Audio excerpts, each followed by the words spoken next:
happen to children anywhere.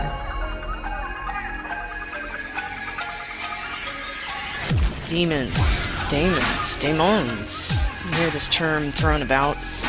It's part of our culture. It's part of exorcism culture, even possession culture, and it is around the world.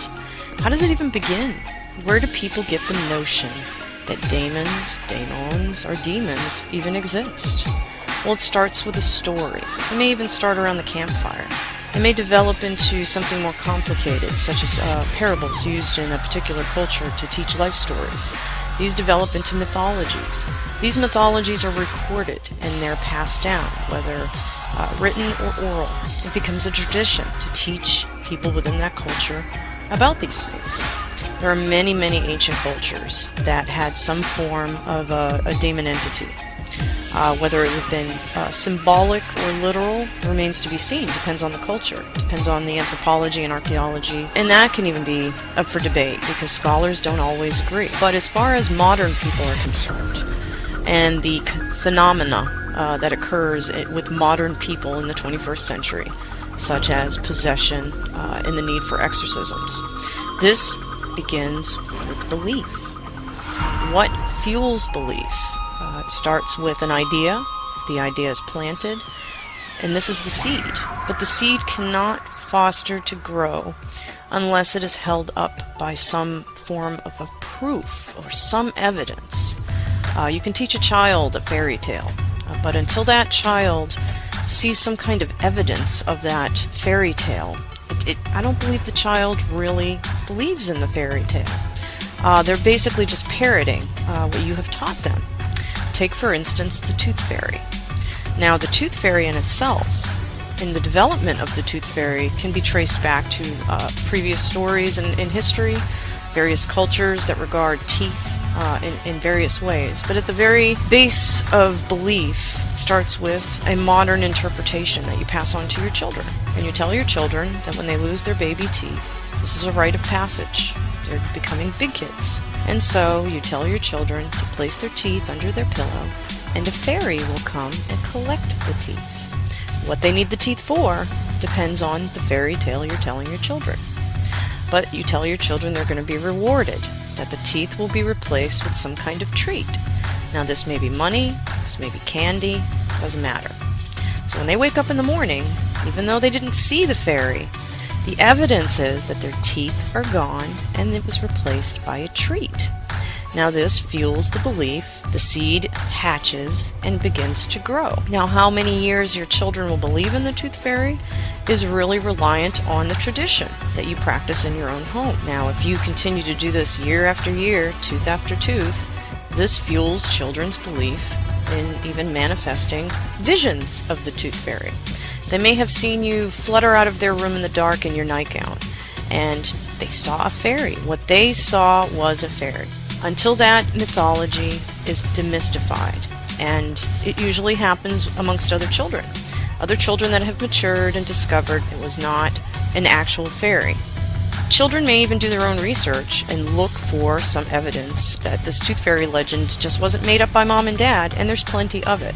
I have a paper written on the occultism of teeth, which traces some of these myths and legends and how teeth are regarded in various cultures. Well, the same applies to demons. For example, if you're an adherent to an organized religion, such as something in the Judeo-Christian Islamic tradition, demons are part of the schema of that particular theology. They play a role. You know, what role is reliant on how the religion is taught to the adherents. Some religious leaders teach their adherents that these things are not only real, but they are out there. And if you fall subject to temptation and to sin, you become targeted for them. And if you have a guilty conscience and you know that you have sinned and continue to sin and continue to submit to temptation, this may fuel your guilty conscience, and so that you need a scapegoat for your own inability to maintain the laws and commands of that religion, to thus not be dubbed a sinner. Because let's face it, most adherents of these religions don't want to be a sinner. They don't want their peers to look at them like they were doing bad things, that they're going to be personally responsible for bringing on the wrath of the God at the center of that religion. And most religious leaders teach that if you consistently continue to break the laws and commands of the God, then there's going to be punishment. Now, this punishment may be direct wrath from the God, or it may be a more indirect, in that all of the adherents of that religion will suffer, and it will be your fault. The burden and responsibility is on you to not sin. And so these demons then become a scapegoat, and they constantly look to these demons, regard them as powerful forces on one hand, and on the other, claim to themselves, they lie to themselves and say that they will not submit to the control of these demons that are out there. But they really do, because it all begins in the mind. It all starts in the mind. And this is why some adherents become so obsessed with demons that they become voluntarily possessed and in the need of an exorcism. And some of these exorcisms have gone very wrong, but when you have either a vehement believer as the exorcist, or someone with an ego that believes that they have all this power and control, people have gotten hurt. And there's many reports that you can look to that exorcists have harmed the possessed. But possession in itself is voluntary. It is fueled by personal belief. And the power of the mind is phenomenal. It can manifest anything, not just illusions of the mind, but the body will react, because it's all, biological. These are biological impulses in the brain, which is why you see people who claim to have been possessed, and they really do believe that there is something inside of them. Their body will contort. They'll speak in tongues. They'll even speak in languages that they claim that they don't even know. So this is why the possessed have been likened to the mentally ill, because it is considered to be a mental illness when you allow your reality to run away with you, and it's harming you. This is a condition of your mind. In addition to that, the mentally ill tend to cling to religion, belief. They're looking for other means to cure their mental illness. This mental illness might be beyond their control, biological in nature. Thus, there's no quick fix for their mental illness. So they look to mystical, magical means to cure their mind or manage it. Not to say that religion or spirituality is a harming agent. It's often a managing and coping tool. However, reality runs away with you. This religion, this belief, can certainly damage you, and this is where these evil demons are running amok, making you do bad things. The devil made me do it ploy has been used throughout history, and even today, in which people try to escape personal responsibility and accountability by blaming demons, which are servitors of the devil. Now, in terms of daemons and daemons, it's reliant on the culture. In the Greco-Roman world, daemons were considered to be intercessors between man and the gods. And if you wanted the gods to pay attention to you, you had to serve and worship a daemon. And when this daemon was regarded as most high, it would be considered to be giving you favor. And so it would behoove you to worship and be devoted to a particular daemon that you wanted to win the gods' favor. They were intercessors. Now, equally in modern culture, this is still true. You can go through various rituals in which you voluntarily are trying to evoke a daemon from within yourself to act as an intercessor between an element of yourself and your own divinity, to extrapolate gnosis. And then the daemon is then transformed when it goes back in invocation to be transformed into a daemon, where it has achieved its goal. It has gone into the underworld, which would be likened to the abysmal self. This gnosis that was extrapolated, a realization was made, and then it's brought back into the self to be used by the self. This is all a very personal and intimate relationship with the self. The self can be divided into symbolic elements, facets, if you will. You're looking at something as unique and diverse and complex as the self. When you say, I want or I need, how can you know what element of yourself wants it or needs it. There are several esoteric schools that attempt to approach this fractal self and manage its compulsions and animal instincts so that you can prosper.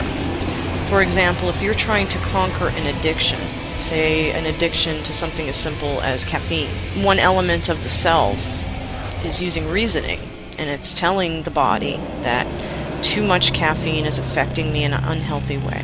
So I have to manage my caffeine intake. And so you're battling with another aspect of the self that is accustomed to caffeine, who wants the caffeine. It will even try to convince the reasonable self that it's okay, you can have the caffeine, and battle within the self. And this is considered to be an internal struggle. But these things can be taken very literal. So the internal struggle then becomes an external struggle. Now, someone who's trying to kick the habit of caffeine might very well act out, because in order to manage the body, you have to manage the mind. And if you're not managing the mind properly, with kid gloves, you can do some serious damage to your own mind, to include getting so lost in practices that you adhere to, whether they be religious, occult, what have you, and allowing yourself to be damaged because of it, and letting reality run off with the mind. And so these demons are perceived as something that is literally out there stalking you and meaning you to do harm. So what are the roles of demons in our modern society? I would say they're used as tools. Now, they can be used as weapons, or they can be used as coping tools, or they can be used as dangerous tools, weapons against the self. So you have to manage your reasoning and rationale with your compulsion to believe things. We tend to get lost in our romanticism, in our fantasy. And if you're not self-aware that you are getting lost, you will indeed go down the rabbit hole and may never come out. And this is why many people who dabble in demonolatry and possession, they end up having to go into the mental health field to seek help. They need the assistance of a psychiatrist or a psychologist, depending on what the issue is. Because, again, there is a certain type of person that seeks out these types of methods to manage themselves. There's a certain type of person that is attracted to the occult. There's a certain type of person that clings tightly to religion. It's a coping tool. It gives them hope. Any myriad of reasons. But these things at the very foundation, they start with a story, an idea, and then they must be fueled by belief.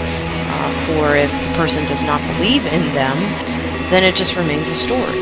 We hear stories all the time. We pick up fiction novels and we read them, and we enjoy the fiction. We know it's a fiction. We know it's all made up. How that fiction affects us is reliant on what we believe to be true. There's lots of fiction writers that use elements of fact, history, mythology, etc., to tell a fictitious tale. But again, if you walk away from that fiction with a belief, and then you fuel it because another author has written about it and you have these beliefs in you, it's almost as if, as long as other people believe it to be true as well, then this is the glue that holds everything together. This is prevalent in memetics. It requires more than one person to believe. It's a mind-to-mind exchange. A meme is contagious. It goes from one mind to another, to another, to another.